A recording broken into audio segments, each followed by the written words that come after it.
Ship building industry अन्य उद्योगों से इस पहलू में अलग है कि यह यूनिट प्रोडक्शन पर आधारित नहीं है। तो इसका क्या मतलब हुआ? आइए हम बताते हैं। उदाहरण के तौर पे ऑटोमोबाइल इंडस्ट्री में किसी विशेष मॉडल या डिजाइन की कारों को एक असेंबली लाइन पर उत्पादित किया जाता है, क्योंकि एक निश्चित डिजाइन का प्रत्येक उत्पाद एक समान ही होता है। लेकिन इस तरह से जहाजों का निर्माण नहीं किया जा सकता। प्रत्येक जहाज का निर्माण एक शिप ओनर की आवश्यकता पर आधारित होता है। इसलिए भले ही हल का डिजाइन एक समान ही हो, एक जहाज में उपयोग किए जाने वाले माप, क्षमता, मशीन्स और सिस्टम एक दूसरे से बहुत भिन्न हो सकते हैं। जहाज निर्माण की प्रक्रिया को आमतौर पर एक तय सीक्वेंस में बांटा जाता है, जिसे हम इस वीडियो में देखेंगे। लेकिन इससे पहले हमारे YouTube चैनल को जरूर सब्सक्राइब करें और बेल आइकन को दबाना ना भूलें। सामग्री की खरीदी। क्लाइंट और शिपयार्ड के बीच कॉन्ट्रैक्ट पर हस्ताक्षर किए जाने और विस्तृत डिजाइन हो जाने के बाद डिजाइन के लिए जरूरी सामग्रियों को शिपयार्ड के टेंडरिंग विभाग द्वारा खरीदा जाता है। जहाज का डिटेल डिजाइन पहले से ही हल के प्रत्येक भाग, मोटाई और स्टील के ग्रेड के लिए आवश्यक सामग्री के प्रकार को स्पेसिफाई करता है। प्लेट्स का स्टोरेज। स्टील की प्लेटों को शिपयार्ड द्वारा खरीदे जाने के बाद उन्हें स्टॉक यार्ड में संग्रहित किया जाता है। विभिन्न मोटाई और ग्रेड की प्लेट्स स्टैंडर्ड डायमेंशंस में उपलब्ध होती हैं। आमतौर पर प्लेट्स की स्टोइंग की दो पोजीशंस होती हैं, वर्टिकल स्टोरेज और हॉरिजॉन्टल स्टोरेज। कई परियोजनाओं को अंजाम देने वाले बहुत से आधुनिक शिपयार्ड एक ही समय में प्लेट स्टोरेज शेड्यूलिंग के तरीकों का भी उपयोग करते हैं। इस मेथड में प्रत्येक प्लेट को उस परियोजना के साथ चिन्हित किया जाता है जिसमें इसे असाइन किया गया है। इसके बाद उन्हें एक ऐसे क्रम में रखा जाता है जो कि कार्यसूची या शिपयार्ड के मास्टर प्लान के साथ सिंक्रोनाइज्ड हो।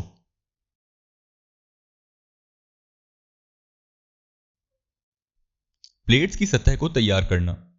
जब स्टील प्लांट से एक प्लेट शिपयार्ड में लाई जाती है तो वह निर्माण के इस्तेमाल के लिए तैयार नहीं होती है, इसलिए इसे इस्तेमाल के लिए तैयार करना पड़ता है। इसमें दो प्रमुख प्रक्रियाएं शामिल हैं। पहली स्ट्रेटनिंग या सतह को सीधा करना और दूसरी रेसिडुअल स्ट्रेस को प्लेट से हटाना। स्टील प्लांट की रोलिंग से प्राप्त प्लेट पूरी तरह से सीधी नहीं होती है, हालांकि यह ऐसी दिख जरूर सकती है। प्लांट से शिपयार्ड में ट्रांसपोर्ट के दौरान भी प्लेट्स को क्षति पहुंच सकती है, इसलिए प्लेट्स की स्ट्रेटनिंग शिपयार्ड पहुंचने के बाद की जाती है। प्राइमिंग और ड्राइंग। प्लेट को एक कक्ष में भेजा जाता है जहां पूरी सतह पर एक प्राइमर का छिड़काव किया जाता है। प्राइमिंग स्टील को जंग से बचाता है। प्राइमर आमतौर पर एक जिंक युक्त कोटिंग होती है और इसे ऐसा चुना जाना चाहिए कि यह प्लेटों की वेल्डिंग और बेंडिंग में हस्तक्षेप ना करे। Plate cutting. Surface treated plates को आवश्यक आकार और साइज में काटा जाना चाहिए ताकि उन्हें आवश्यक 3D आकार में विकसित किया जा सके या अन्य स्ट्रक्चरल कंपोनेंट्स के लिए सीधी प्लेटों के रूप में उपयोग किया जा सके। Plate bending. जब तक कि डिजाइन में केवल सीधी प्लेटों का उपयोग ना किया जाए, आमतौर पर एक जहाज के हल में कई घुमाव होते हैं। एक 3D मॉडलिंग सॉफ्टवेयर पैकेज पर यह काफी आसान प्रतीत होता है, लेकिन असल में इसका प्रोडक्शन एक जटिल प्रक्रिया है।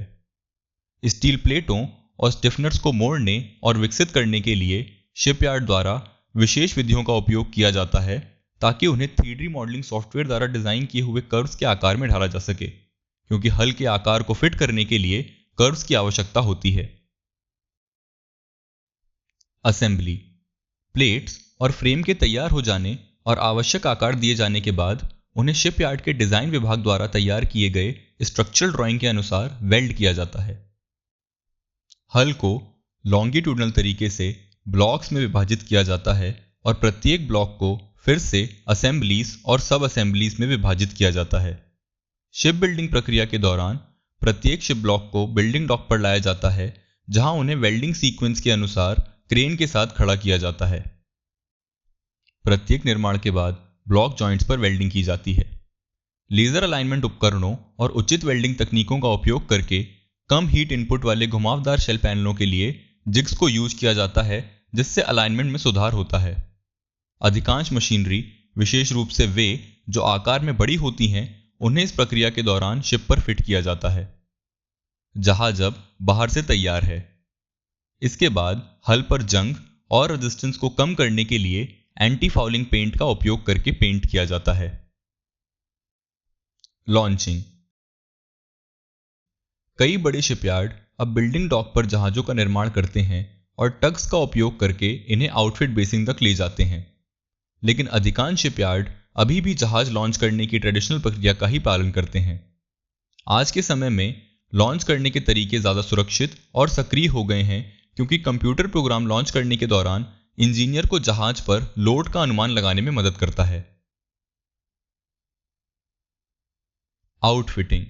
लॉन्च करने के बाद प्रक्रिया को पूरा करने के लिए शिप को एक फिटिंग आउट बेसिन में लाया जाता है।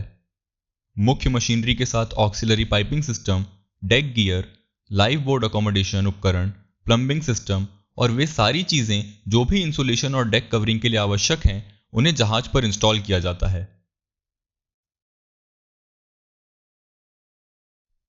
सी ट्रायल्स।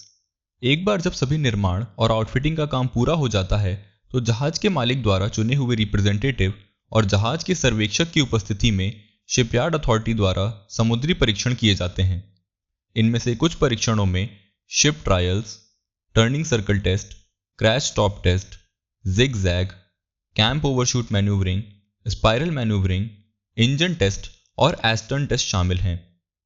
जहाज निर्माण एक कॉम्प्लेक्स प्रक्रिया है, जिसमें एक जहाज के निर्माण के लिए कई विभागों को एक साथ काम करते हुए एक ऐसे जहाज का निर्माण करना होता है जो न केवल समुद्र में चलने योग्य हो, बल्कि ऑपरेशंस और इकोनॉमिक्स दोनों के संदर्भ में ही समान रूप से कुशल हो। अगर आपको लगता है कि आज आपने कुछ नया और अलग सीखा है, तो हमारे चैनल को सब्सक्राइब जरूर करें और बेल आइकन को दबाना ना भूलें, ताकि भविष्य में भी आपको ऐसे ही दिलचस्प वीडियोस का नोटिफिकेशन मिलता रहे।